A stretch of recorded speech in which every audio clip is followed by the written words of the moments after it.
Hello, this is Arlo Kilpatrick, the Erudite Kinophile, and now we can begin delving into the actual study by Mrs. Miletski. Well, Miss Miletski and then Dr. Miletski, in her book, Understanding Bestiality and Zoophilia. Uh, but before I go into the study itself, I want to just go into some of the background work she did before she actually made her study, and go on. Basically, the reason she got interested in this topic is she had a client in a psychotherapy session, who I'll call Chris, who admitted to his zoophilic inclinations.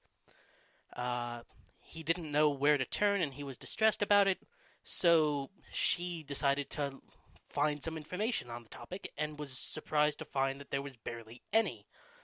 I've gone over what information there is, or at least some of it, in previous videos.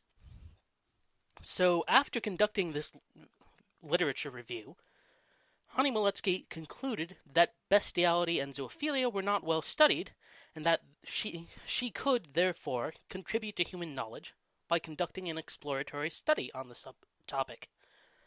The basic research question she tried to answer was, is there a sexual orientation towards animals? If there is, then the term coined by the zoo community, zoosexuality, forms an appropriate parallel with heterosexuality, homosexuality, etc.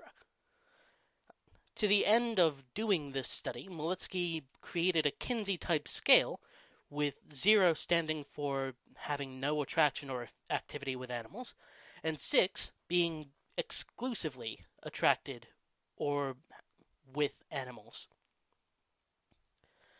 So then we move on to the question of how she found these people. Well, that's the subject of Chapter 5 of her book, which is short, but I'll just go through it quickly.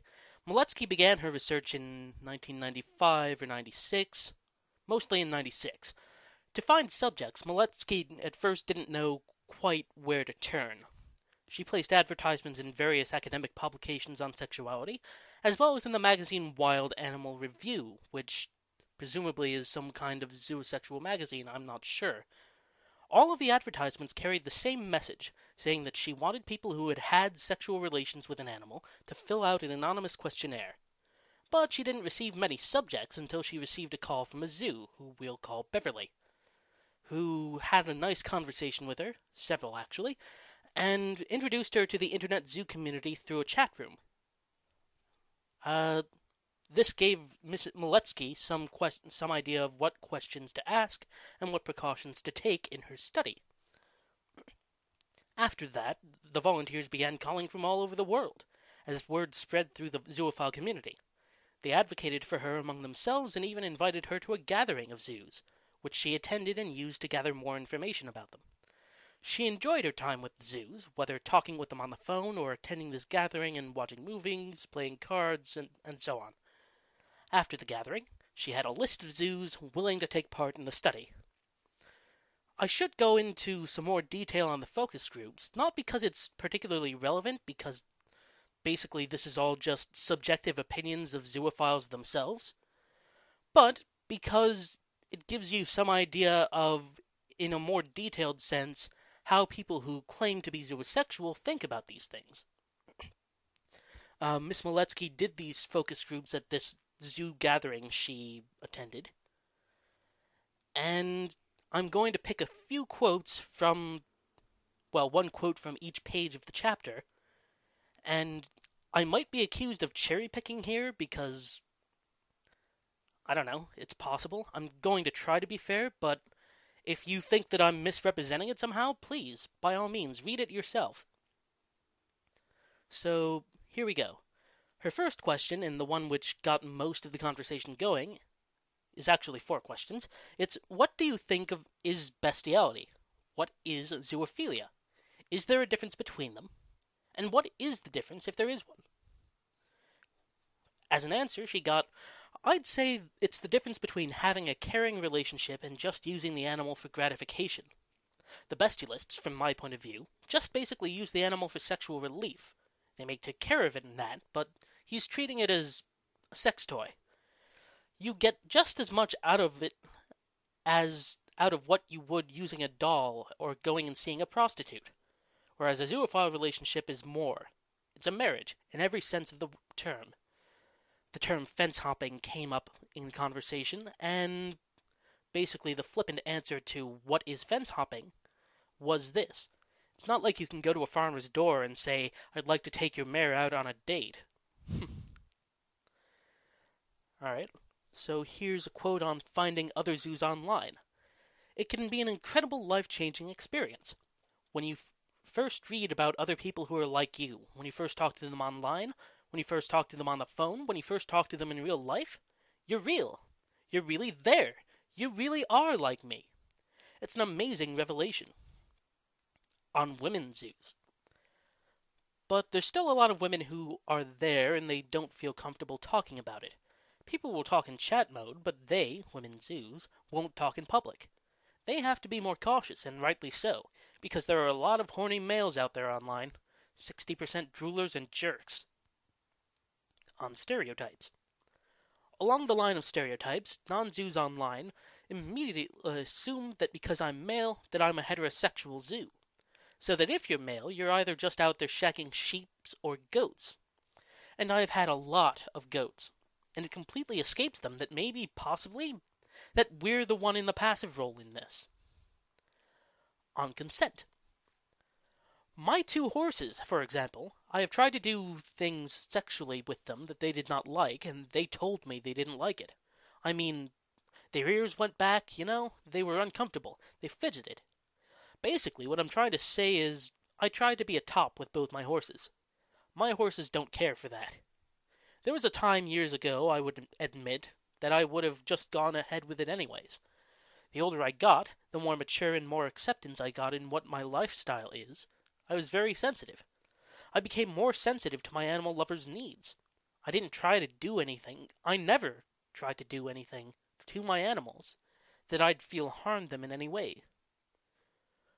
On the difference between kids and animals. As soon as they say that, then we get all flustered, because it's very difficult to express the fact that children are children, and animals are fucking not kids, okay? They're not human beings.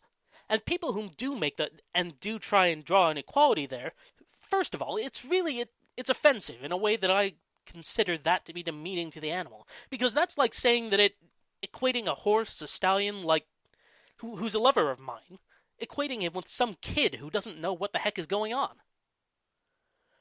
On a psychiatrist's reaction, there was only 1 woman participant in these 2 focus groups, out of about 2 dozen, and this is from her perspective. I told my shrink just a couple of weeks ago, actually, and in the context of talking about my human partner. At the end of it, the conversation, I had to say, wait a minute, I just told you that I have sex with animals, and it just kind of rolled right along. And she said, is that a problem for you? And I said, no. And she said, how long have you been coming here? And I said, way too long. And she said, I know you well enough to know that if this was a problem for you, you would have brought it up long ago. And that's the last I've ever heard of it. On zoophilia and bestiality as perversions. From my standpoint, I don't see how anything I do with an animal that causes the animal enjoyment or pleasure could be construed as wrong. And I see lots of people who think nothing of eating an egg from a chicken that's been confined to a 1-foot cage with 4 other chickens its whole life, and that's not cruelty to animals. But when I insert my genitalia into the animal's genitalia, or vice versa, or however you want to look at it, then that suddenly is an evil thing.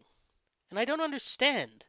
It's okay to kill animals, cause them pain, do whatever you want so that you get the desired result from them, whether it's pulling a card or providing with food, but it's not okay to have mutually pleasurable sexual relations?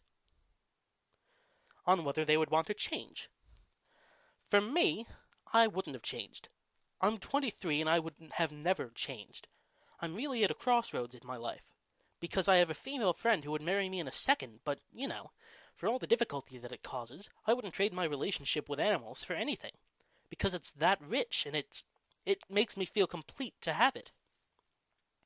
On love and loss.